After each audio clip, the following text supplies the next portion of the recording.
that in case of connective tissue, okay, so we have basically two components. Okay, what are the two components? One is constituents and second is plasma. तो plasma को हम लोग ground substance भी बोलते हैं। तो इसीलिए जिसमें आपका प्लाज्मा ज़्यादा होगा या मैट्रिक्स ज़्यादा होगा उसको हम क्या बोलेंगे? Fluid connective tissue. So that is why blood is an example of what? Blood is an example of fluid connective tissue. तो वही चीज अभी हम डिस्कस करेंगे। कोई शक? No. चलिए, तो इसीलिए अब हम लोग वही चीज डिस्कस करेंगे। आपका गया कहाँ वन नोट?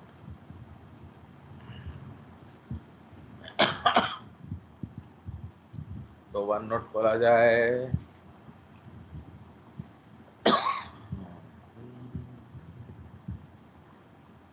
चलिए, so now let us go ahead.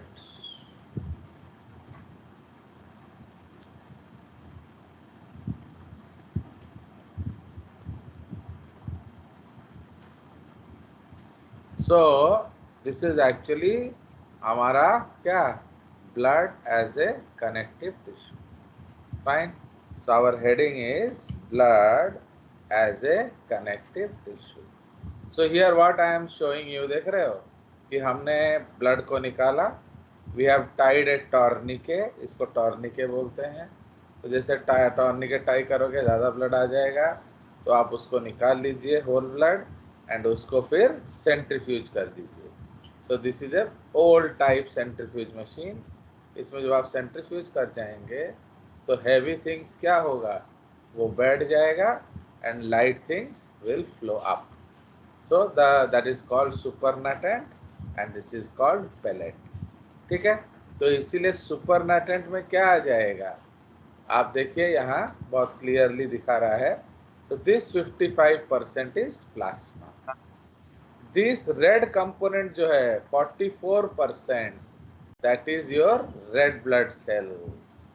And जो 1% है, दैट इज लेस देन 1% है, वो बाकी सारे हैं WBCs एंड प्लेटलेट्स। तो समझ रहे हो? तो इसीलिए कंपोनेंट्स में more than 90% is your RBC। 90-95% RBC होता है एंड सिर्फ 5% के आसपास प्लेटलेट एंड WBCs होते हैं। ओके, तो यही चीज ये डायग्राम आपको दिखा रहा है। तो here you can see that the superficial component, जिसको हम लोग सुपरनेटेंट बोलते हैं, तो वो क्या है? This is plasma which is making 55% of your whole blood. ठीक है, तो उस प्लाज्मा में फिर क्या है? 92% बाई वेट, मीन्स जो टोटल प्लाज्मा है उसका 92% क्या है? सिर्फ पानी। Okay, water. 7% आपका बाई वेट होता है proteins. Okay, and 1% by wait होता है अदर सॉल्यूट्स। ठीक है, तो प्रोटीन्स एंड अदर सॉल्यूट्स। ठीक है, तो इसलिए protein 7%, non protein substances 1%, water 92%। तो आउट ऑफ द 7% प्रोटीन्स, कौन कौन से प्रोटीन्स आपको मिलेंगे? Albumin, ग्लोब्यूलिन्स, fibrinogen and other regulatory proteins. ठीक है, तो एल्ब्यूमिन्स जो है वो आपका बेसिकली क्या करता है? वो आपका जो एक्स्ट्रा सेल्यूलर फ्लूइड का आपका जो कंसिस्टेंसी बनाता है। ग्लोब्यूलिन्स आपको 2 तरह का या 3 तरह का मिलेगा। अल्फा एंड बीटा ग्लोब्यूलिन, ये नरिशमेंट का पॉइंट ऑफ व्यू है, एंड जो गामा ग्लोब्यूलिन है वो एंटीबॉडीज होते हैं। ठीक है, उसके बाद fibrinogen and other blood clotting proteins, ये आपका 4% है। तो you know that they will help in clotting of blood. Okay, and regulatory proteins है और क्या 1%, जो बाकी सब काम करने में मदद करते हैं। ठीक है, सो अदर सॉल्यूट्स में क्या है? इलेक्ट्रोलाइट्स मतलब आयंस, न्यूट्रिएंट्स जो आपने खाया होगा, ओके, वेस्ट प्रोडक्ट जो आपको किडनी में लेकर जाना है, and respiratory gases, oxygen, carbon dioxide, nitrogen. Any doubts here you can ask? So you can ask your doubts. चलिए, so this is the concept. तो अब ये जो blood है, so this is the fluid part of blood या plasma. Now since इधर हम लोग क्या लिखेंगे? Since 55% of blood is plasma, okay, is plasma, या उसको हम लोग क्या कहते हैं? मैट्रिक्स. तो since 55% of blood is plasma or matrix, it is referred to as a क्या? Fluid connective tissue. कोई शक? तो सिंस आपका जो प्लाज्मा है 55%, मतलब प्लाज्मा आपका ज्यादा है, तो जब आपका प्लाज्मा ज्यादा होता है, so that is referred to as a fluid connective tissue. Understood? तो ये आपका फ्लूइड कनेक्टिव टिश्यू हो गया, क्योंकि मैट्रिक्स कंपोनेंट जो है वो ज्यादा है. ओके, चलिए उसके बाद हम लोग देखेंगे ये जो ऊपर जो आपका बफी कोट है, ये ऊपर वाला, तो this buffy coat is less than 1% of whole blood. उसमें प्लेटलेट्स आ जाते हैं एंड ल्यूकोसाइट्स आ जाते हैं. तो leukocytes are also known as what? WBCs. Okay, तो what is the full form of WBCs? बताइए. इसको व्हाइट ब्लड सेल्स बोलते हैं या व्हाइट ब्लड कॉर्पसल बोलेंगे. Now you know why we call it corpuscle. तो why it is called corpuscle मालूम है? कॉर्पसल का मतलब क्या? सब्सटेंस में ये कंपोनेंट्स है. What do you understand by a corpuscle? तो it is a dead body. Okay, corpse जैसा वर्ड है कॉर्पसल. तो actually once WBCs are send into circulation, उसका माने ये जो ब्लड आ गया आपका जो cells, once they are send into circulation, उनका डेथ टाइम डेस्टिन्ड है. ओके, तो means they are actually living dead bodies. You understand? तो इसीलिए उसको हम कॉर्प्स से रिलेट करते हैं. तो इसीलिए in some languages corpuscle also means cell. ठीक है, corpuscle also means cells. ठीक है, तो why we don't call it a normal cell, why we call it a corpuscle? Because they will die and उनका death is fixed. जैसे RBCs 120 दिन मर जाएंगे, WBCs 5 से 6 दिन के अंदर मर जाएंगे and so on. So their death time is destined. कोई शक? नाउ अगर आप देख रहे हो तो बाकी डिटेल्स हम देखेंगे. तो out of the total WBC count, उसमें 50 to 70% क्या है? न्यूट्रोफिल्स है. तो इसलिए neutrophils are what? They are most numerous. Okay, most numerous होते हैं न्यूट्रोफिल्स. ओके, तो WBCs में सबसे WBCs most numerous amongst WBCs. Okay, तो वो सबसे ज्यादा होते हैं. एंड सबसे कम कौन होता है? बताइए. सबसे कम होता है बेसोफिल्स. तो these are the least numerous. Okay, so these are the least numerous. तो इसीलिए ये आपका WBCs है. एंड RBCs जो हैं, they make 44% of whole blood.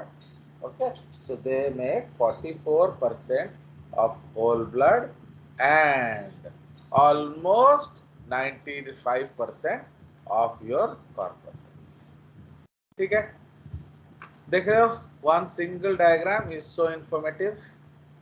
तो इधर आपका प्लाज्मा कंपोनेंट्स आ गया। तो इन प्लाज्मा 92% क्या है, water. So you know water is a solvent and इसीलिए इसमें सारे सल्यूट्स डिसॉल्व होते हैं। एंड जो बड़े मॉलिक्यूल्स हैं like proteins, they are suspended in water. Okay, वो उसमें फ्लोट करते रहते हैं। ठीक है। Now plasma proteins are 7%। तो उसमें एल्ब्यूमिन 58% होता है। तो what does albumin do? exerts osmotic force to retain fluid within the blood. Okay, otherwise blood से fluid बाहर चला जाएगा। contributes to blood's viscosity. ठीक है। तो वो आपका, जैसे अगर आप प्लेन पानी पीते हो एंड थोड़ा शरबत डाल के पीते हो, तो शरबत थोड़ा विस्कस लगता है। क्यों? क्योंकि उसमें आपने कुछ ना कुछ शुगर सिरप डाला हुआ है। तो जस्ट लाइक दैट, तो एल्ब्यूमिन होने से ब्लड थोड़ा विस्कस बन जाता है, टोटली वाटरी नहीं होता। तो अगर टोटली वाटरी होगा तो क्या होगा, बोलो? ज्यादा फ्लूइड होगा। It will flow more. Okay, ये थोड़ा विस्कस है इसलिए फ्लो थोड़ा सा स्लोअर है। Okay, responsible for transport of some ions, lipids and hormones. तो एल्ब्यूमिन्स जो है वो कैरियर प्रोटीन जैसा भी मदद करेंगे। ठीक है। ग्लोब्यूलिन्स आपका 37% ऑफ प्लाज्मा प्रोटीन होता है। And there are basically 3 type of globulins. Okay, alpha globulin transport protein जैसा काम करते हैं। They transport lipids and some metal ions like copper. Beta globulins transport iron ions and lipids in blood. And gamma जो globulins है, they are antibodies that immobilize pathogens. तो हमारे body में जो एंटीबॉडीज होते हैं, तो they are all gamma globulins. Gamma क्यों बोलते हैं उसको? Because they look like Y. Okay, उनका जो लुक है वाई जैसा है, इसलिए they are called gamma globulins. ठीक है। Fibrinogen and other blood clotting proteins will make around 4% of plasma. तो हमारे पास 13 ब्लड क्लॉटिंग फैक्टर्स है, जिसमें एक मिसिंग है। ओके, सो इसलिए effectively there are 12 blood clotting proteins. Out of them 1 is calcium ion. तो वो प्रोटीन नहीं है। तो अदर देन कैल्शियम आयन बाकी सारे क्या हैं? They are proteins. तो they make around 4% of your blood plasma. उसके बाद रेगुलेटरी प्रोटीन्स, जैसे आपका हार्मोन हो गया, एंजाइम्स हो गए, ये सारा अराउंड आपके less than 1% of plasma proteins बनाते हैं। ठीक है। अदर सल्यूट्स, और कौन सा सल्यूट मिलता है? All proteins buffer in pH changes, उसका क्या मतलब क्या है? हाँ, मतलब आपका जो किसी तरह का अगर चेंज होगा ब्लड पीएच, ओके, तो उसको बफरिंग करते हैं। बफरिंग मतलब क्या है? न्यूट्रलाइजिंग। समझ रहे हो? जो हमारा suppose due to some reason आपका एसिडिटी बढ़ रहा है, आपने एप्पल साइडर विनेगर पी लिया या कोई चीज खट्टा वट्टा खा लिया, तो किसी कारणवश अगर पीएच घटता है, पीएच घटने का मतलब एसिडिटी बढ़ना, पीएच बढ़ने का मतलब है एसिडिटी घटना। तो अगर आपका कोई भी पीएच फ्लक्चुएशन होता है, तो उसको न्यूट्रलाइज करने में प्रोटीन्स मदद करते हैं। Okay, so that is why they are also known as blood buffers. Okay, तो what are buffers, more detail आप केमिस्ट्री में पढ़ेंगे। ठीक है, एसिड बेस बफर जब सर पढ़ाएंगे तो आपको बताएंगे। ठीक है। अदर सल्यूट्स माने प्रोटीन के अलावा और क्या मिलेगा? सो उसमें इलेक्ट्रोलाइट्स होंगे, मतलब ions like sodium, potassium, calcium, chloride, iron, bicarbonate and hydrogen. तो ये सारे आयंस आपको मिलते हैं। तो they help establish, maintain and change membrane potentials, maintain pH balance and regulate osmosis. ठीक है। तो समझ रहे हो? तो इसलिए ये सब काम में आपका मदद करेंगे, बिकॉज आपका जो एक्स्ट्रा सेल्यूलर फ्लूइड है, तो plasma will also act as extracellular fluid, तो उसका एक डायनामिक बैलेंस होता है। सोडियम हर समय ज़्यादा होगा, कैल्शियम हर समय ज़्यादा होगा। See, always remember, in extracellular fluid, sodium high, calcium high, potassium low, chloride high, iron low, bicarbonate high, hydrogen low. ठीक है, ये आप याद रखेंगे। Sodium high, potassium low, calcium high, chloride high, bicarbonate high, hydrogen low. Okay, this is a composition of extra cellular fluid. तो यहाँ plasma भी extra cellular fluid जैसा बिहेव करता है, कोई शक? Next, nutrients. तो जो भी आपने खाना खाया होगा डाइजेस्ट होके इधर उधर जा रहा होगा, amino acid, glucose, cholesterol, vitamins, fatty acids, ये सब आपके डिस्ट्रीब्यूशन के लिए जा रहे हैं। So they are energy sources for the blood cells as well as for distribution. ठीक है जी। रेस्पिरेटरी गैसेस, तो उसमें आपको क्या मिलेगा? Oxygen and carbon dioxide. जो नाइट्रोजन है वो जाता है एंड वो आ जाता है। नाइट्रोजन का हमारे बॉडी में कोई रोल नहीं है। Okay, so that is why the two gases which are useful for us are oxygen and carbon dioxide. ठीक है। नाउ ऑक्सीजन जो है वो एरोबिक रेस्पिरेशन में मदद करेगा, carbon dioxide is a waste product जिसको हमें बाहर फेंकना पड़ेगा। ओके, उसके बाद मेटाबॉलिक वेस्ट, मतलब जो सेल्स खाएंगे उसका जो कचरा है, तो एक तो ब्लड सेल का कचरा होगा एंड एक जो दूसरे टिश्यू से वो लेकर आ रहा है। For example, in our body we generally produce what? Urea. So this urea will be produced where? In the liver, and it has to be thrown in the kidney. तो इसलिए लिवर से लेकर किडनी में जाना ये उनका काम है। अदर वेस्ट प्रोडक्ट को लेकर लिवर को देना, जिससे लिवर आपका बनाएगा यूरिया, तो that is also the job of blood. तो बिकॉज बेसिकली आप जानते हो ब्लड एक ट्रांसपोर्ट मीडियम है, इसीलिए उसका हर तरह का ट्रांसपोर्ट में रोल है। So do we understand blood plasma now? Yes, sir. So इसीलिए very clearly written in the charts. अब ये आपका जो आयनिक इक्विवेलेंट्स है आपका डिफरेंट टाइप ऑफ आयंस का, तो ये मैं आपको ऑलरेडी बोल चुका हूँ दैट सोडियम हमारे बॉडी में हाई होगा एक्स्ट्रा सेलुलर फ्लूइड में। Sodium high, calcium high, chloride high, bicarbonate high, phosphate high. ठीक है, चलिए उसके बाद जो आपका नॉर्मल लेवल्स है ब्लड में, तो ग्लूकोज का लेवल क्या है? तो this is again very important, इसी को हम लोग ब्लड में टेस्ट करते हैं। तो नॉर्मल लेवल ऑफ ग्लूकोज क्या होता है? फास्टिंग। तो फास्टिस को हम लोग क्या कहते हैं? ओके, उसमें 70 to 100 मिलीग्राम पर 100 ml Yes. Blood. Okay, deciliter is also known as 10 to the power minus 1 liter is also equal to what? 100 ml.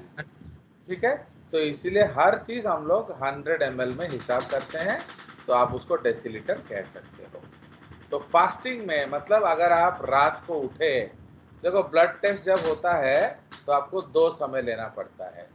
एक उठते ही जाके देकर आना पड़ता है, ऐसा नहीं कि चाय बिस्कुट खा लिए फिर दे आएंगे, no, you should eat nothing because that will check your fasting levels. तो आप फास्टिंग लेवल जाके देकर आएंगे, उसके बाद वहीं हॉस्पिटल में कुछ खाना वाना खा लीजिए, 2-4 घंटा इधर उधर घूम लीजिए, फिर आपका दूसरा आप दे सकते हो, that is called after breakfast या आफ्टर अ मील। तो फास्टिंग शुगर लेवल कितना है? 70 to 100 मिलीग्राम्स पर डेसीलीटर, जबकि आपका आफ्टर मील जो है लेस देन 145 मिलीग्राम होना चाहिए। अगर इससे ज्यादा होता है तो that is called blood sugar अच्छा। मीन्स। ओके, तो अगर हम लोग ब्लड में बोलेंगे इंक्रीज, इंक्रीज को क्या बोलेंगे बा? Increase is known as hyperglycaemia. Okay, and less अगर होगा that is called hypoglycaemia. In blood का मतलब है एमिया। ओके, तो इन ब्लड का मतलब है एमिया। तो हाइपरग्लाइसेमिया मतलब मोर एंड हाइपोग्लाइसेमिया मतलब लेस। कोई शक? बताइए। तो बायोलॉजी में एई के जगह आप सिंपली ई भी लिख सकते हो, कोई दिक्कत नहीं। ठीक है।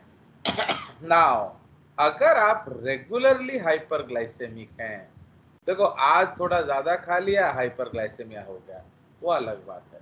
बट अगर आप बिल्कुल नॉर्मल हो, नॉर्मल खाना खाए हो, but blood sugar high show कर रहा है, तो it may tend towards what? Diabetes mellitus. Understood? It में उसमें अदर कारण भी देखना पड़ेगा। क्लियर? नाउ एमिनो एसिड ये वेरी करता है आप क्या खाए हो। ज्यादा प्रोटीन डाइट खाओगे तो बड़ी, तो ज़्यादा प्रोटीन डाइट खाओगे तो ज़्यादा अमीनो एसिड आएगा, कम खाओगे तो कम आएगा। ओके, उसके बाद है लैक्टिक एसिड। लैक्टेट का मतलब क्या होता है? Lactic acid. तो लैक्टिक एसिड क्यों प्रोड्यूस हो रहा है? Because of anaerobic respiration. ठीक है, तो आपका जो ग्लाइकोलाइसिस है, ग्लाइकोलाइसिस में आपका जो है पायरुवेट बनेगा। Pyruvate will ultimately become lactic acid if there is deficiency of oxygen. अगर ऑक्सीजन डेफिशिएंसी नहीं है तो आपका पायरुवेट क्या होगा? वो क्रेब्स साइकिल में चला जाएगा and it will produce CO2 and water and energy, ये सब आप जानते ही हो। बट जो लैक्टिक एसिड कब बनेगा? अगर डेफिशिएंसी ऑफ ऑक्सीजन हो तो। अंडरस्टूड? तो ये जो वैल्यूज है ये नॉर्मल वैल्यूज है। इससे ज्यादा होने का मतलब प्रॉब्लम है, इससे कम होने का मतलब भी प्रॉब्लम है। Okay, any fluctuation is bad. ठीक है, उसके बाद लिपिड्स में इसको हम लोग लिपिड प्रोफाइल कहते हैं। जब भी आप जाएंगे, आप सपोज लिपिड प्रोफाइल करा लो, तो लिपिड प्रोफाइल का मतलब क्या है? आपके ब्लड में कितना अलग अलग टाइप्स ऑफ लिपिड्स हैं। तो कोलेस्ट्रॉल 100 से 200 मिलीग्राम होना चाहिए, उससे ज्यादा नहीं, उससे कम नहीं। HDL, HDL क्या होता है? बोलिए। HDL is known as high density lipoprotein. इसमें क्या होता है? Proteins more, lipids less.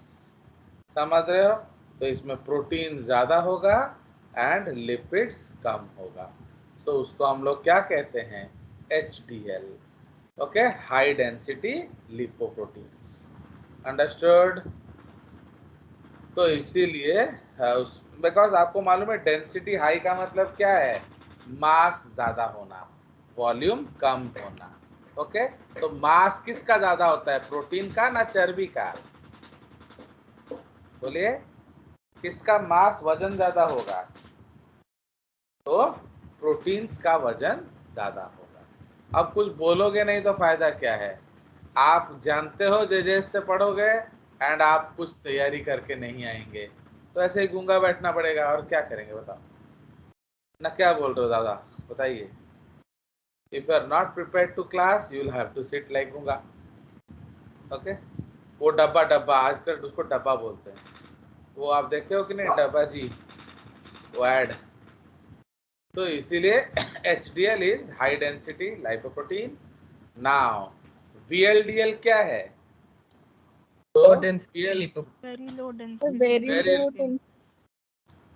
तो very low density lipoprotein and LDL is low density lipoprotein. proteins, very low density lipoprotein and low density lipoproteins.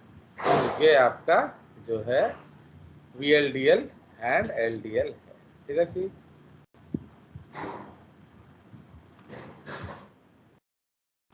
कहाँ लिखेंगे इसको, ऐसे ओके।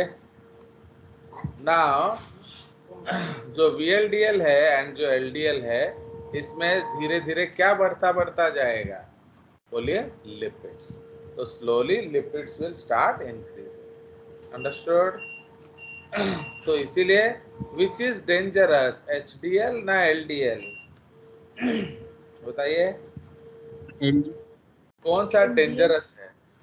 यस, तो जितना छोटा होगा उतना डेंजरस है, क्योंकि जो VLDL है एंड जो LDL है उसमें फैट अंश ज्यादा है, प्रोटीन अंश कम है, ओके। बट HDL में क्या है, प्रोटीन ज्यादा है एंड यस। तो सपोज आप गए हो हॉस्पिटल, डॉक्टर बोल रहा है दादा आपका HDL बहुत ज्यादा हो गया, तो you should be very very happy. Why? Because वो आपको नेचुरली कभी heart attack, these are called good lipoprotein, समझ रहे हो, इससे आपको कभी भी हार्ट अटैक नहीं होगा। बट ये क्या है, दीज आर बैड लिपोप्रोटीन, तो ये ज्यादा होने से आपको हार्ट की बीमारियां, ब्लॉकेज, ये सब हो सकता है। क्लियर? ट्राइग्लिसराइड्स का मतलब क्या है, ट्राइग्लिसराइड्स का मतलब है फैट्स या चर्बी, फैट्स या चर्बी, so that is again dangerous, okay। And आपका जो लास्ट है फॉस्फोलिपिड्स, तो ये आपका अलग अलग तरह का लिपिड्स है और क्या है। तो नॉर्मल काउंट क्या है, 100 से 200 ग्राम मिलीग्राम है कोलेस्ट्रॉल, 40 से 80 है HDL। HDL बढ़ जाए तो बहुत अच्छी बात है। LDL VLDL 10 से 100 मिलीग्राम, ये घट जाए तो अच्छा है, बढ़ जाए तो बुरा है, ओके।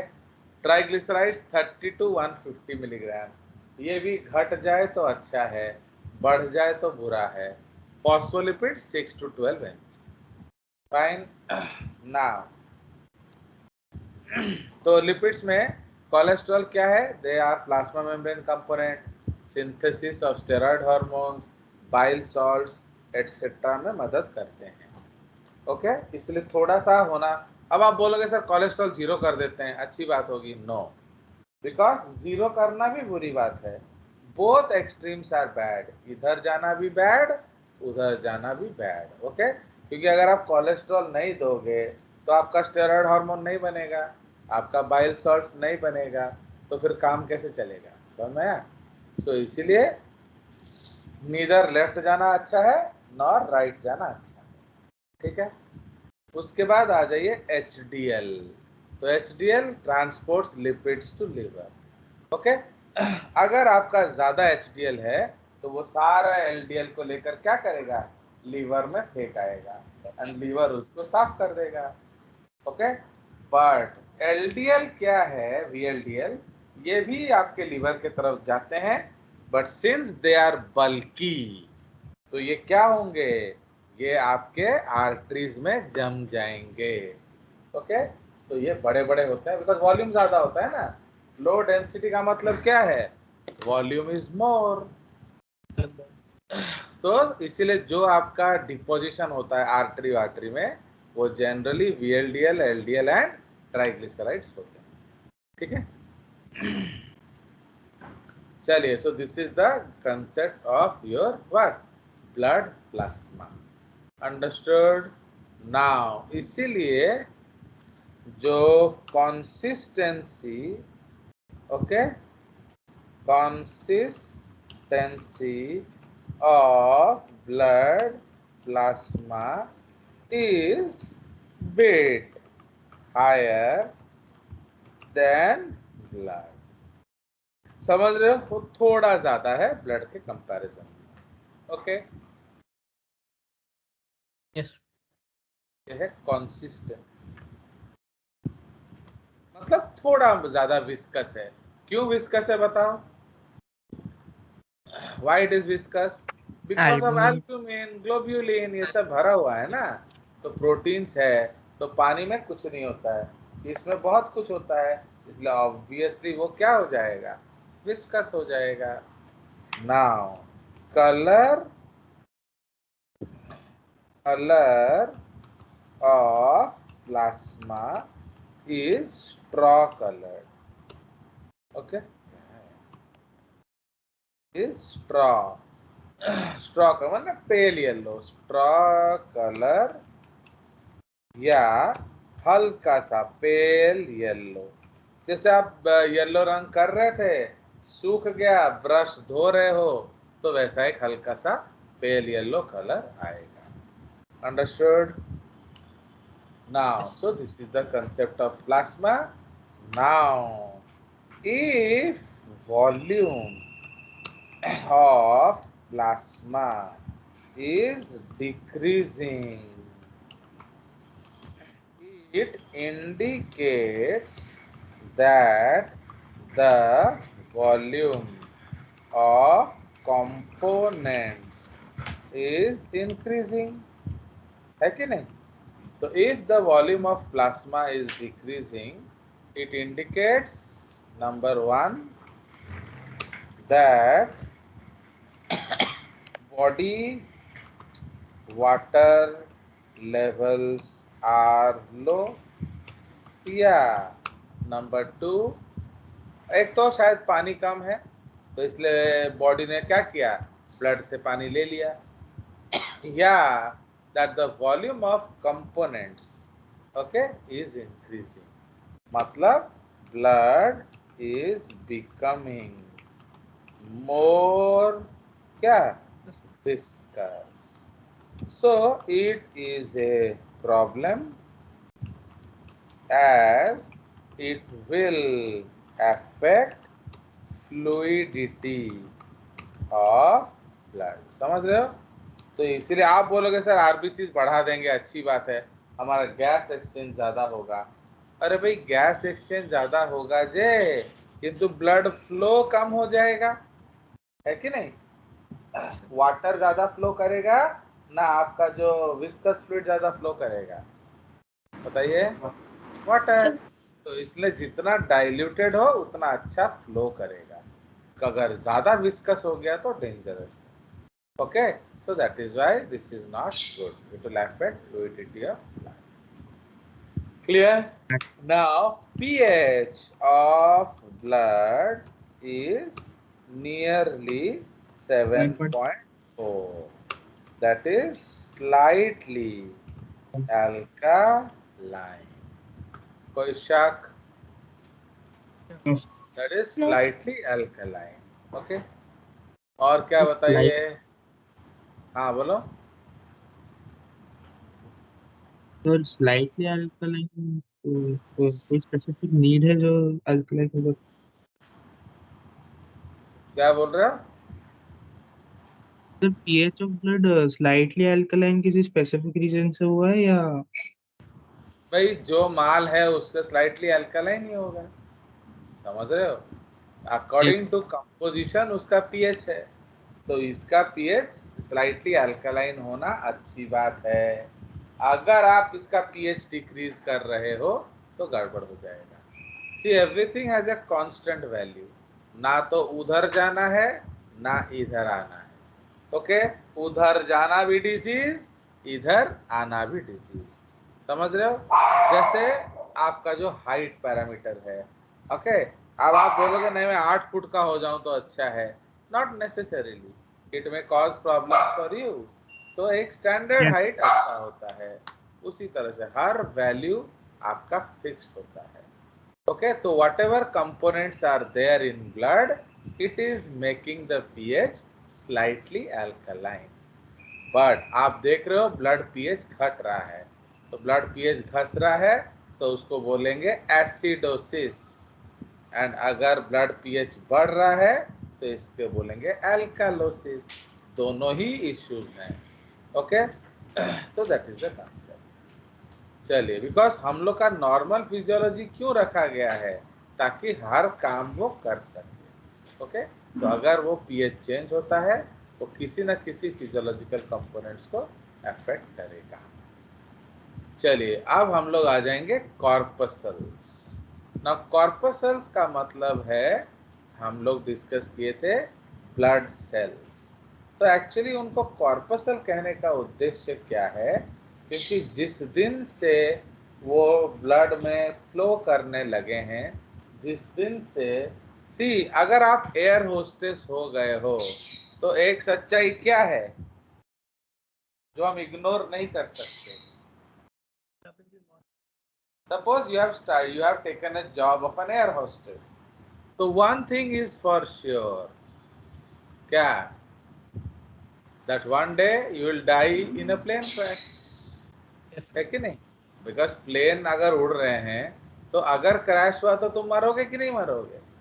Yes. तो इसीलिए आपका जिंदगी कब तक है, टिल ए प्लेन क्रैश।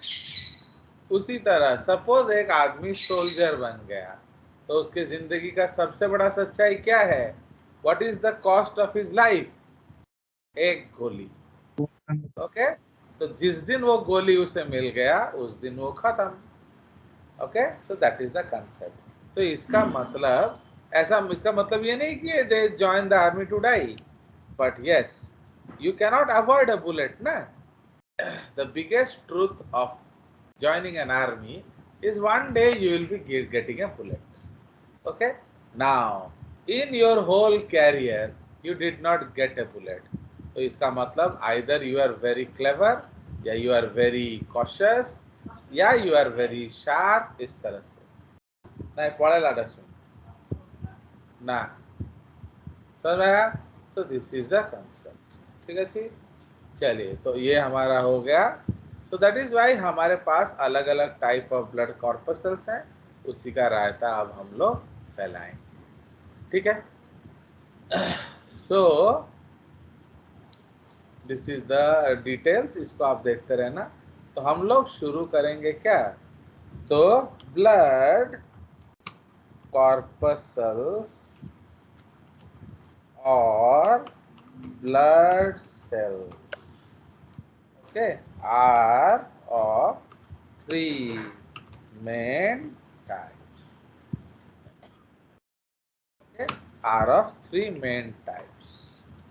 Okay, तो कौन कौन सा बताइए, what are the three main types? Erythrocyte, leukocyte,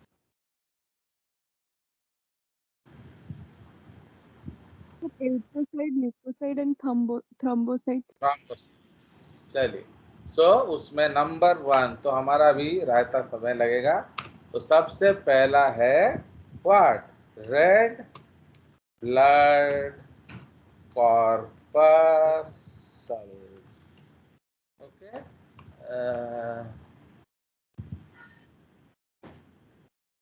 red blood corpuscles, इसको हम लोग एरिथ्रोसाइट भी कहते हैं, या सिंपली रेड ब्लड सेल्स भी कहते हैं। अंडरस्टूड? तो इसको हम लोग रेड कर देंगे ना। अब इसके बारे में बात करेंगे। सो अब will talk about it.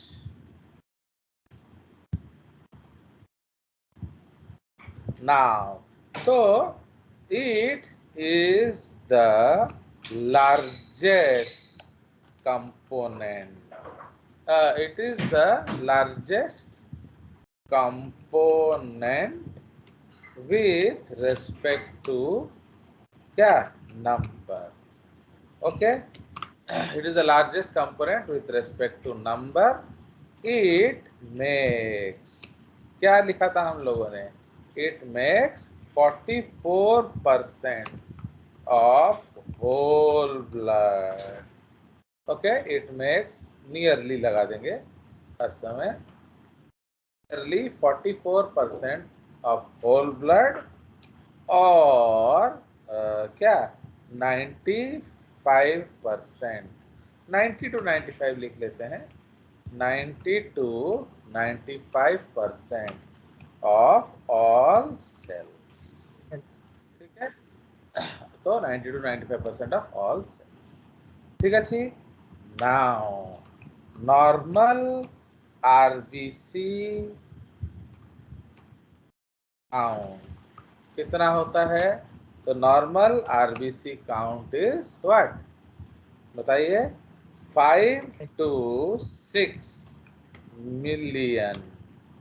Okay, इसमें थोड़ा हम लोग को छोटा साइज करना पड़ेगा क्योंकि अदरवाइज सिंबल्स नहीं आएंगे.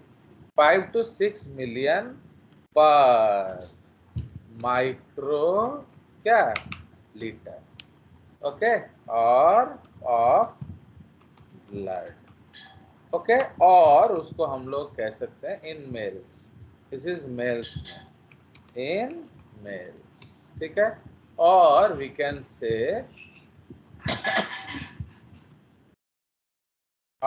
से क्या 5 to 6 मिलियन पर millimetre cube. Okay, of blood. उसको क्यूबिक मिलीमीटर हम लोग बोलते हैं. Understood? So this is your normal RBC count. ये हमारा नॉर्मल RBC काउंट है इन मेल्स. उसी तरह से अब फीमेल्स में क्या होगा? तो in females this is around 4 to 5 million. Okay, 4 to 5 million in females. ठीक है, तो गर्ल्स में कम होता है 4 to 5 मिलियन पर millimetre cube in females. Okay, now it is counted with the help of a क्या बोलिए? hemocytometer using red bead pipette. Okay, so it is counted with the help of क्या hemocytometer using red Beed pipette. समझ में आया? तो actually जो haemocytometer एक यंत्र है, मैं आपको उसका फोटो दिखा रहा हूं. ओके,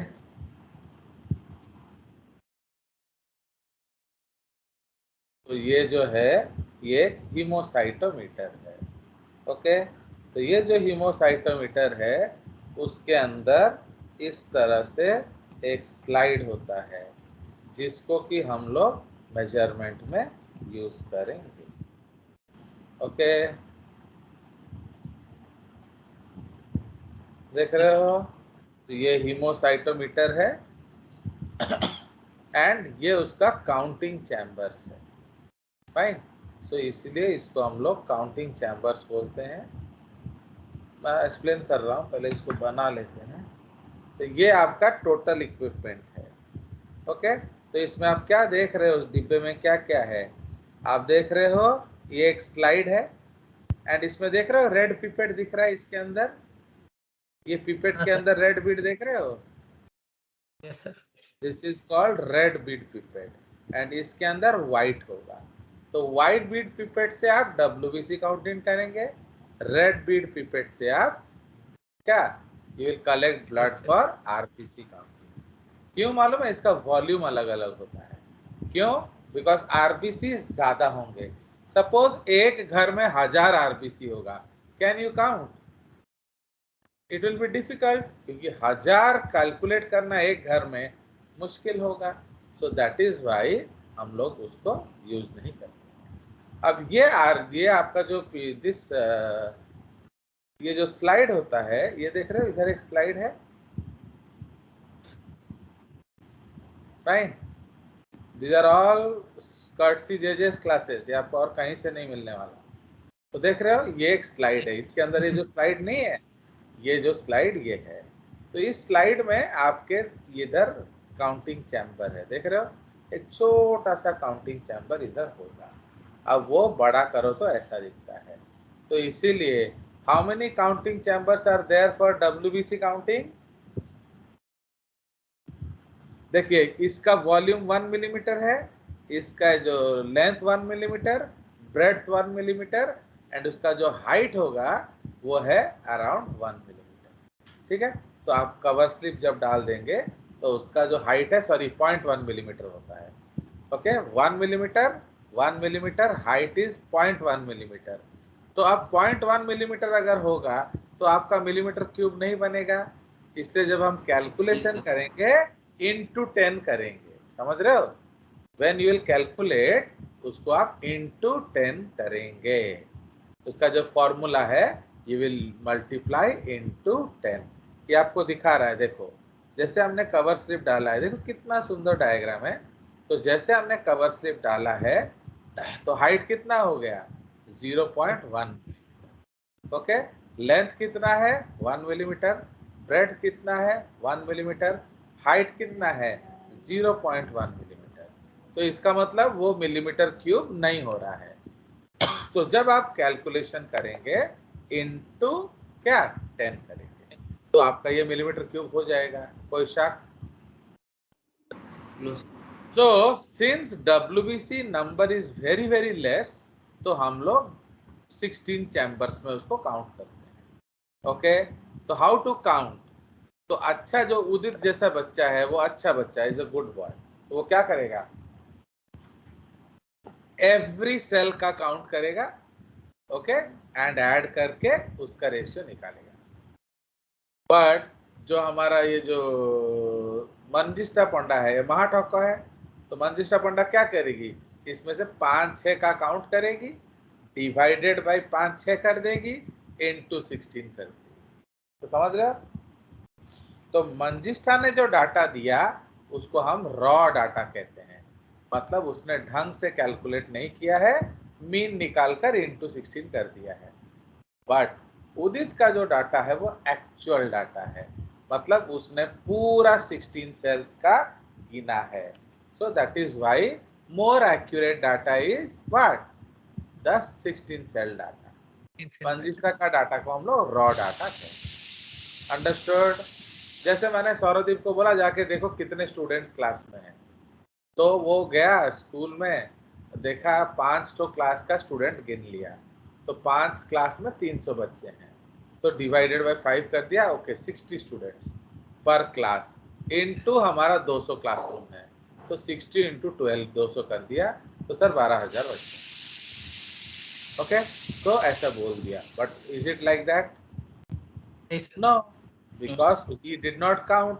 ऐसा हो सकता है कि बहुत सारे कमरे में बच्चे ना हो, ऐसा हो सकता है कुछ बड़ा कमरा हो जहाँ ज्यादा बच्चे हों, तो इसलिए that type of data is called raw data. कोई शक? तो इसीलिए जो WBC काउंटिंग चैम्बर में 16 चैम्बर्स होता है पर मिलीमीटर क्यूब, बट RBC का नंबर बहुत ज्यादा होता है, इसलिए इधर हम लोग क्या करते हैं, पहले 25 चैम्बर्स करते हैं, ओके, एंड फिर इनटू 16 चैम्बर्स करते हैं। तो इसीलिए RBC जो WBC काउंटिंग चैम्बर होता है, WBC counting chambers is equal to 16 per millimetre cube. Okay, this is 16 per millimetre cube. आया समझ? तो इसलिए WBC काउंटिंग चैम्बर में 16 पर मिलीमीटर क्यूब होगा, एंड RBC का कितना होगा, 25। तो RBC का होगा 400। 25 इंटू 16, 25 इंटू 16, ओके। तो इसीलिए RBC काउंटिंग चैम्बर ज्यादा होता है। क्यों ज्यादा होता है? बिकॉज RBC बहुत ज्यादा होते हैं, okay. So that is why, अरे छोटा हो गया बाबा, तो वहां पर हम लोग इंटू 10 नहीं करेंगे, वो हर 0.13। जगह इंटू 10 करेंगे। अब आपको मैंने बेसिक बता दिया, फिर तुम उसमें उंगली कर रहा है। आप RBC गिनो, WBC गिनो, इंटू 10 करना अनिवार्य है। क्यों बताओ? एक साइड 0.1 मिलीमीटर का है। अवर बस स्लिप तो का पूछ 0.1 के तुम अपना मेरा दिमाग का खराब कर रहे हो। तो अंडरस्टूड। तो इसीलिए आरबीसी काउंटिंग चैम्बर 400 क्यों? बिकॉज नंबर बहुत ज्यादा। अब खुद कर लो ना। अब यू डिवाइड 6 मिलियन माने 60 लाख डिवाइडेड बाई 16। इसका मतलब क्या है? एक चैम्बर में ही आपको, अगर आपने 16 चैम्बर लिया तो एक चैम्बर में ही आपको कितना मिल जाएगा? कम से कम 40 lakh 40,000 RBC. Can you count 40,000 RBC at a time? आप कैसे जानोगे किसको गिना किसको छोड़ा? समझ रहे हो कि नहीं? So that is why we divide it smaller. Okay? तो आरबीसी काउंटिंग चैम्बर इतना होता है एंड डब्ल्यूबीसी काउंटिंग चैम्बर 16 होता है। फाइन। हर केस में आप इनटू क्या करेंगे? In every case you will do into 0.1 because उसका मकसद अलग चीज है। Why are you counting into +1? The reason is because आपका जो चैम्बर है उसका हाइट कम है। क्योंकि आप बोलोगे सर हाइट ज्यादा कर दो, आप क्यों कर नहीं रहे हो? अरे भैया हाइट ज्यादा कर देने से एग्जैक्ट मेजरमेंट थोड़ी आएगा। समझ रहे हो? You will find many layers of RBC. तो अब मेनी लेयर्स ऑफ आरबीसी से आपको एब्सोल्यूट डाटा कैसे मिलेगा? सो दैट इज वाई हम लोग क्या करते हैं, हम लोग इनटू 10 कर देते हैं। समझ रहे हो कि नहीं? So that is why, because अगर हम 1 मिलीमीटर 0.1 मिलीमीटर थिकनेस करेंगे तो we are very sure we have 1 layer of cells only, not multi layer of cells. कोई शक? चलिए, तो ये आपका है, this is called haemocytometer and ये पैटेंटेड टेक्नोलॉजी है। इसको हम लोग न्यूबॉर्स हीमोसाइटोमीटर बोलते हैं। न्यूबॉर एक पैटेंट है, एक साइंटिस्ट है जिन्होंने इसको डिस्कवर किया। बल्ले बल्ले। तो this is the RBC count. ठीक है जी। नाउ इंक्रीज इन काउंट को हम लोग क्या कहेंगे? बोलो। That is called erythrocytosis. ठीक है। डिक्रीज इन काउंट तो क्या कहेंगे? Erythrocytopenia. And abnormal increase in count तो क्या बोलेंगे? पॉलीसाइथेमिया। ओके। तो ये तीनों ही डिजीज हैं। अंडरस्टैंड? ज्यादा बढ़ना भी खतरनाक है, घटना भी खतरनाक है। ओके। तो increase in count is erythrocytosis, decrease in count is erythrocytopenia, abnormal increase in count is called polycythemia. Okay. ये सारे ही डिजीज कंडीशंस हैं। कोई शक? सर abnormal और इंक्रीज में और नॉर्मल इंक्रीज में फर्क क्या है? फर्क मतलब बहुत ज्यादा बढ़ जाएगा, नॉर्मल इंक्रीज कम बढ़ेगा। अब आप आज 10 गेस्ट एक्सपेक्ट कर रहे थे, 15 आ गए, तो उसको चला लोगे कि नहीं? चल अरे जाएगा। 10 गेस्ट के जगह 15 गेस्ट आ गए तो कुछ ज्यादा हो गया ना, चल जाएगा? तो ज्यादा है। हैं? अबे जब तू मेरे को बुलाया तो मेरा बीवी बच्चा को तो मैं लेकर आऊंगा ही। तो why you did not expect that? मेरा बीवी आएगी, बच्चे आएंगे, मेरा कुत्ता आएगा, सब आएंगे, तो you should have expected it. तो भाई आप जानते हो कि जनरली अगर जे सर आएंगे तो और 4 लोग फ्री और 5 लोग फ्री। अभी माया भी आ गई है, समझ रहे हो कि नहीं? तो इसलिए अभी 5 लोग एक्स्ट्रा आएंगे। ये तो आपको गेस करना चाहिए था। बट अगर मैं अपना पूरा गांव को लेकर आ गया तो वो गड़बड़। अनएक्सपेक्टेड। समझ रहे हो?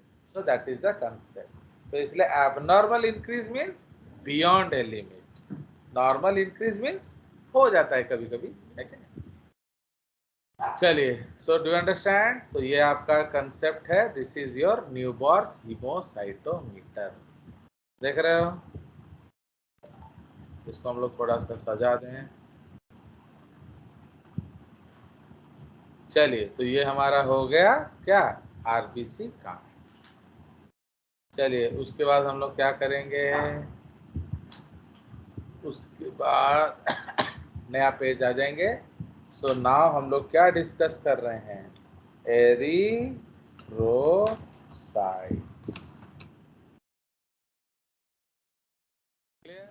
अब हम लोग एरिथ्रोसाइट डिस्कस कर रहे थे, तो हमने अभी नॉर्मल काउंट डिस्कस किया। उसके बाद okay, now amount of RBCs in blood is referred to as hematocrit value। समझ रहे हो? तो इसीलिए इसको हम लोग hematocrit वैल्यू कहते हैं। कोई शक? तो मतलब टोटल ब्लड में आपका कितना आरबीसीज है, तो this is referred to as hematocrit value। Okay, comma, and it is कितने 45% ऑफ टोटल ब्लड। समझ रहे हो? तो आपका जो टोटल ब्लड है उसका 45% होगा आरबीसी। ये है नॉर्मल हीमोटोक्रिट वैल्यू। ओके, बट अगर ज्यादा हो गया, जैसे आपको पॉलीसाइथेमिया हो गया, भाई हाउ विल यू नो आपको पॉलीसाइथेमिया हो गया है? आपका हीमेटोक्रिट वैल्यू बढ़ जाएगा। एंड अगर आपका हीमेटोक्रिट वैल्यू घट रहा है तो दैट इज कॉल्ड क्या, दैट इज कॉल्ड एरिथ्रोसाइटोपिनिया। ओके, चलो, तो दिस इज द कंसेप्ट। तो ये आपका हो गया अबाउट हीमेटोक्रिट वैल्यू। दूसरा क्या है, दैट आरबीसीज, ओके, तो RBCs RBCs were just like any normal cells. Okay, RBCs were just like any normal cells with all organelles. But in mammals, okay, the organelles were sacrificed in order to store more hemoglobin per cell। है कि नहीं? तो RBCs were just like any normal cells with all organelles, but in mammals the organelles were sacrificed in order to store more hemoglobin per cell। Okay, the stage where all organs, the last stage where all organs were present is known as क्या, reticulocyte stage। okay, after that, okay, the organelles were lost। ठीक है, तो जब तक RBC reticulocyte stage में है तब तक क्या हुआ, उनके पास सारे ऑर्गेनल्स थे, वो एक नॉर्मल आरबीसी जैसा बिहेव कर रहा था। बट एक बार आपका रेटिकुलोसाइट कूद गया तो हमने क्या किया, सारा त्याग किया, हमने सारे ऑर्गेनल्स को भगा दिए and we added more haemoglobin. Now from that day the life of an RBC was fixed for कितने 120 days in circulation। याद रखना, सपोज हमने उनको सर्कुलेशन में नहीं भेजा, रोक लिया, ओके, तो आपको हमने गेस्ट हाउस में बिठा के रखा है, तो आपका डेज काउंट नहीं होगा, आपको काम 120 दिन करना है, ठीक है। तो अगर आपको सर्कुलेशन में जाने का परमिट मिल गया, मतलब अब आप 120 दिन जिंदा रहेंगे। अंडरस्टूड? व्हाई? बताइए।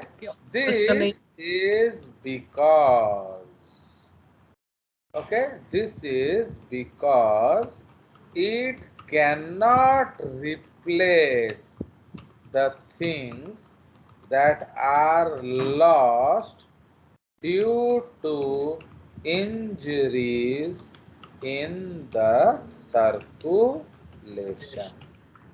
समझ रहे हो? जैसे वो सर्कुलेशन में जा रहा है तो कहीं कहीं पतली गलियां होती है, वहां टकरा के उसके कुछ प्रोटीन्स गिर गए, कुछ लिपिड्स गिर गए, तो उनको ये दोबारा नहीं बना पाता है। क्यों? ऑर्गेनल से नहीं है, क्योंकि आपने न्यूक्लियस ही हटा दिया जिसमें डाटा थे, एंड आपने ऑर्गेनल्स हटा दिया जो बनाने वाले थे। तो जब आप हर चीज हटा दिए हो तो बनाएगा आपके लिए कौन? So this is because it cannot replace the things that are lost due to injuries in the circulation, okay, as they lack organelles. Understood? ये पॉइंट समझ में आ गया? तो this is the concept. Now, in humans, 280 million hemoglobin molecules are stored per RBC. Okay, in humans, 280 million hemoglobin molecules are stored per RBC. समझ रहे हो? तो 280 million एक आरबीसी में होता है। Okay, total hemoglobin count is equal to 14 to 16 grams per 100 ml blood in males and 11 से 13 grams per 100 ml blood in females. Again, please remember, this is a data which may vary from books to books. Okay, it is estimated with the help of Sahli's haemometer. तो समझ रहे हो? तो सैलीज haemometer को use करके हम इसको estimate करते हैं।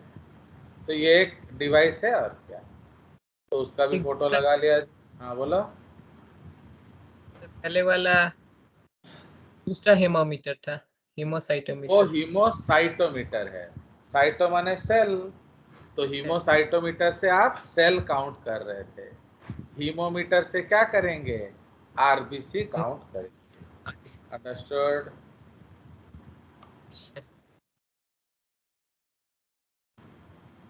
चलिए, ये सब आपका एक्चुअली अगर स्कूल में होता है ना क्लासेस, तो they are there in your practicals, तो you can do them at your practical classrooms also. Fine, तो आपका जो टीचर हैं वो कराएंगे इसको प्रैक्टिकल। फाइन, तो ये देखिए, तो ये आप देख रहे हो, तो एक्चुअली यहाँ आप क्या देख रहे हो? ये उसका डिब्बा है, तो दिस इज द डिब्बा बेसिकली। तो इसमें आपका जो इंस्ट्रूमेंट्स हैं, तो आप क्या क्या देख रहे हो इसमें? देखिए, इसमें आपका एक कंपैरिजन ट्यूब है, देख रहे हो? 2 ब्राउन कलर का फ्लूइड्स है, तो ये फिक्स्ड फ्लूइड्स है, मतलब ये दोनों एक आपको कंपेयर करने के लिए दिया गया है। ये जो टेस्ट ट्यूब है, ये ग्रेजुएटेड टेस्ट ट्यूब है, इसमें डाटा लिखा हुआ रहता है। ओके, इसमें आप ब्लड लेंगे, इसमें एक पिपेट होता है, ये देख रहे हो? ये एक पिपेट है, वो दिख नहीं रहा, पीछे चला गया है। ये जो पिपेट से आप ब्लड लेंगे, ये HCl होता है, N/10 HCl, तो इससे आप उसको डाइल्यूट करेंगे। तो जब ब्लड को आप HCl से ट्रीट करोगे तो एसिड हीमाटीन क्रिस्टल्स बनेगा। ओके, तो एसिड हीमाटीन क्रिस्टल्स को आप लेंगे एंड क्या करेंगे, उसको डाइल्यूट करेंगे। तो यहाँ डिस्टिल वाटर भी दिया होता है। ओके, आप डिस्टिल वाटर लेंगे, ये जो टेस्ट ट्यूब है ना, इसको इस गड्ढे में डाल देंगे। तो जैसे आप इस गड्ढे में डाल देंगे, इस तरह से कुछ आपको दिखेगा। अंडरस्टूड?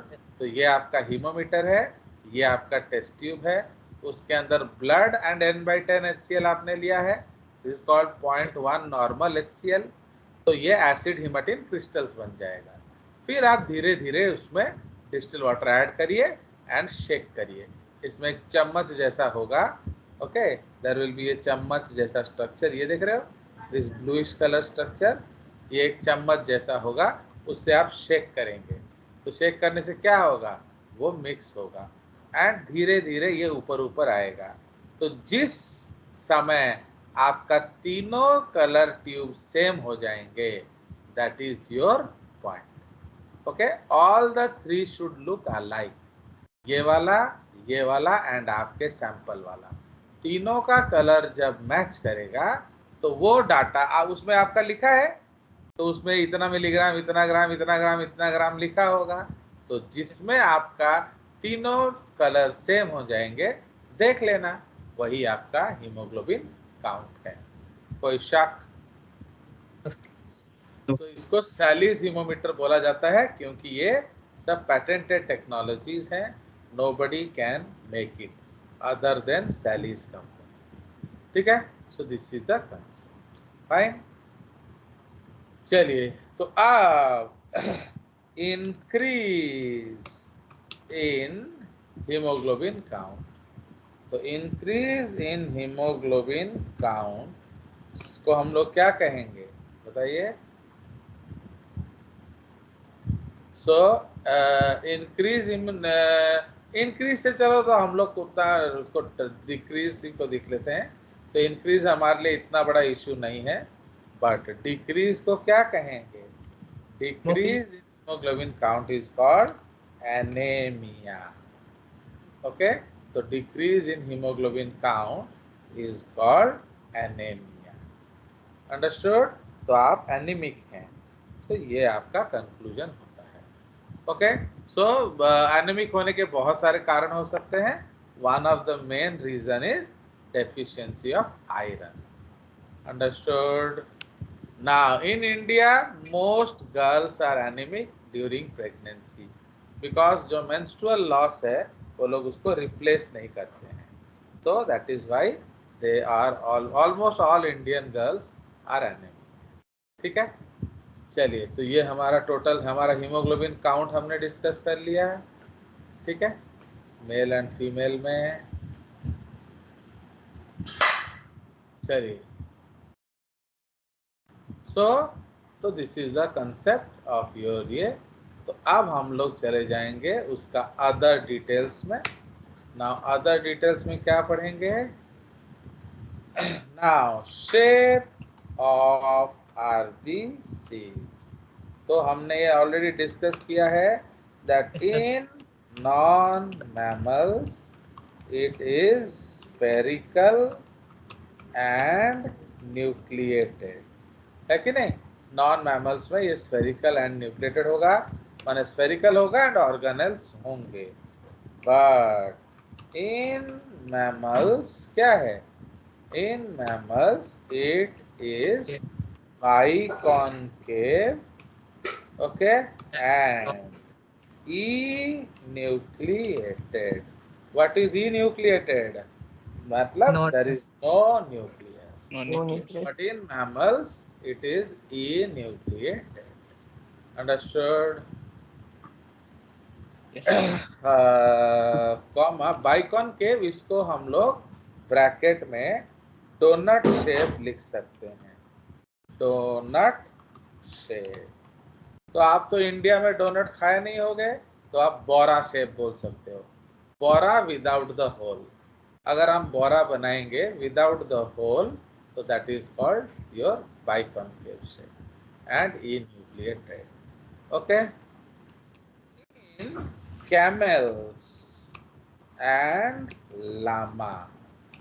Okay, it is क्या spherical. Okay, but nucleus. Okay, वो स्फेरिकल होगा बट न्यूक्लियस नहीं होगा. मैमल में न्यूक्लियस नहीं होता है. अंडरस्टूड. तो ये हमारा पॉइंट हो गया with respect to shape of RBC.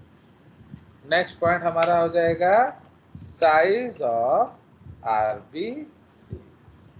तो इसमें क्या है, तो इट इज क्या 0.5 micron in diameter and nearly 2 micron in क्या thickness. Fine, 7 nanometer in 7 micron in diameter and 2 micron in thickness. ठीक है जी.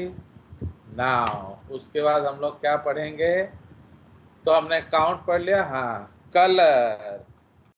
Colour of individual RBC is क्या yellow, is yellowish. But when stacked together, okay, मतलब जब एक के ऊपर एक रखेंगे टू फॉर्म ए रूलो. इसका प्रोनाउंसिएशन क्या है, प्रोनाउंसिएशन इज रूलो. ओके, तो याद रखना ये एक फ्रेंच वर्ड है. तो बट व्हेन स्टैक टुगेदर, जब आप उसको, जैसे प्लांट्स में ग्राना नहीं होता है क्लोरोप्लास्ट में, तो इसीलिए ये ग्राना जैसा होगा. तो but when stack together the form रूलो, इट अपीयर्स क्या रेड इन, हाँ, रेड इन कलर. क्यों, due to Fe2 plus ion. Okay, so due to Fe2 plus ion of heme, okay, of heme in hemoglobin. Understood. तो जो haemoglobin है उसका जो haem है उसमें फेरस आयन होता है जिसका रंग रेड होता है, इसीलिए उनका कलर भी रेडिश हो जाता है. Okay, to RBCs the color of blood appears क्या रेड. ओके, तो ब्लड रेड दिखने का मेन कारण क्या है, आपका आरबीसी, क्योंकि 45% ऑफ ब्लड तो आरबीसी ही है, तो इसीलिए उसका रंग ही आपको दिखता है.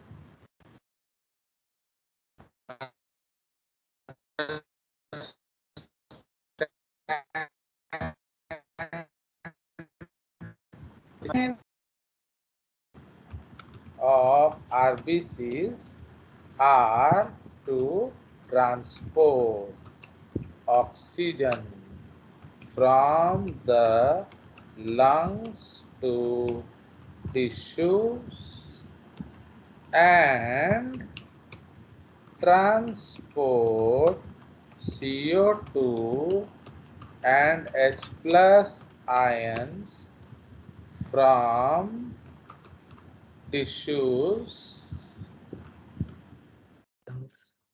okay, from tissues to lungs. Understood? तो ये हमारा आरबीसी का फंक्शन हो गया. थक गए हम लोग. तो ये हमारा रेड ब्लड सेल्स है. तो रेड ब्लड सेल्स में हमने क्या देखा, उसका काउंट देख लिया, उसका टोटल कंपोजिशन देख लिया. ओके, नाउ उसके बाद हम लोगों ने और क्या देख लिया, बताइए. उनका साथ रिलेटेड डिजीजेस और ये हेमोसाइट. समझ रहे हो. तो ये जो आपका वैल्यूज है, तो that is the concept. Okay, now उसके बाद आ जाइए value is measured by. Okay, चलिए तो उसके बाद आ जाइए।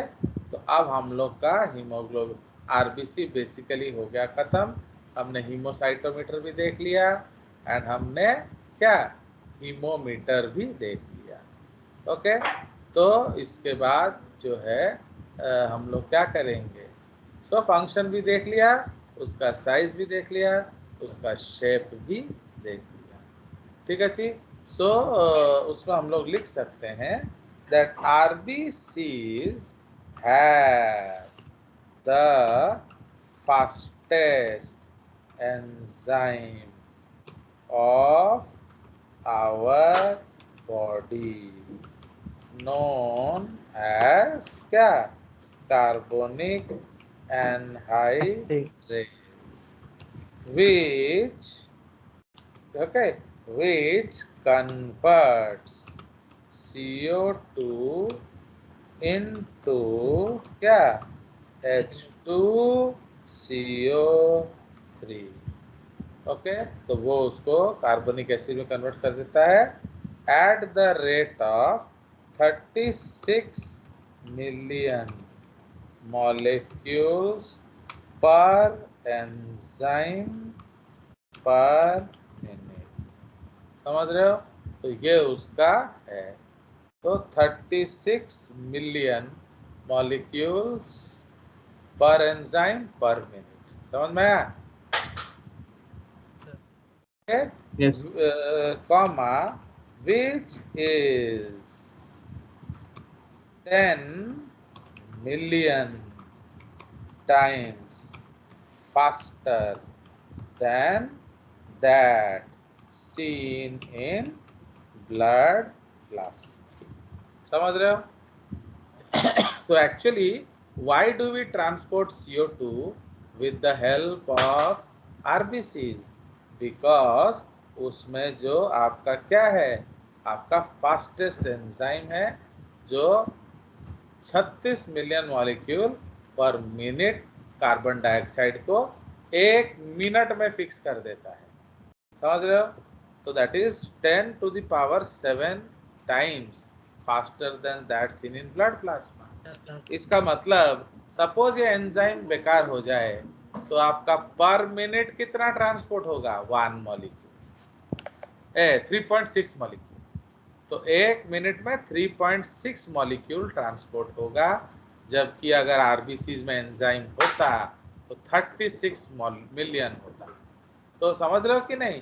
तो आपका कितना लॉस होता and you will die very soon. Clear? So this is the beauty of red blood cells. Okay. Now, RBCs are made in the erythropoietic tissues. Okay, erythropoietic tissues. Erythropoietic tissues, comma, like क्या yolk sac in early embryo, then liver in later embryo, and red bone marrow after delivery. समझ रहे हो? तो इसीलिए जो एरिथ्रोपोइटिक tissue है, तो RBCs are made in the erythropoietic tissues like yolk sac in early embryo, liver in later embryo, and red bone marrow after delivery। ठीक है? तो in newborn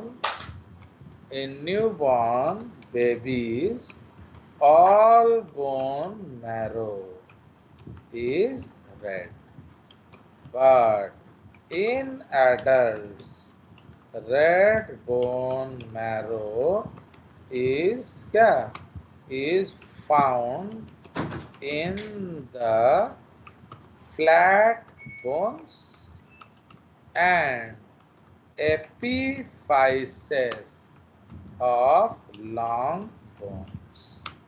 समझ में आया? तो इसीलिए in newborn babies, okay, all bone marrow is red, but in adults क्या होता है? Red bone marrow is found in flat bones and epiphysis. Epiphysis का मतलब क्या होता है? Ends of long bones. समझ में आया? तो इसलिए वो है आपका एरिथ्रोपोएटिक टिश्यू. ठीक है जी. Now immature RBCs are known as erythroblasts. समझ रहे हो? तो जो immature RBCs हैं उनको एरिथ्रोब्लास्ट बोला जाता है, कॉमा दे resemble any normal cell. ठीक है. और RBCs are called erythrocytes, and in mammals they lack all organelles, have different types of marker proteins or lipids in their cell membrane. समझ रहे हो? तो जो मैच्योर आरबीसीज हैं वो आपके क्या होते हैं? इनमें सारे सेल ऑर्गेनेल्स नहीं होते हैं. They lack all organelles, have different type of marker proteins और लिपिड्स इन देयर सेल. मतलब चलिए मैच्योर तो होते ही सब, हाँ बोलो. तो मतलब मैच्योर होते ही सब कुछ लूज कर देते हैं. हाँ, अब उसका काम है ना. अब उसको काम करने के लिए, अभी तुम्हारा डैडी है, तुम्हारा डैडी तुम लोगों के लिए अपना सारा सुख चैन खो दिया है कि नहीं? तो जस्ट लाइक तुम लोग एंजॉय करते हो बट वो काम करते हैं. तो जस्ट लाइक दैट. तो this is the case. So that's, देख रहे हो आप, पता भी नहीं चला कब 10:30 हो गया.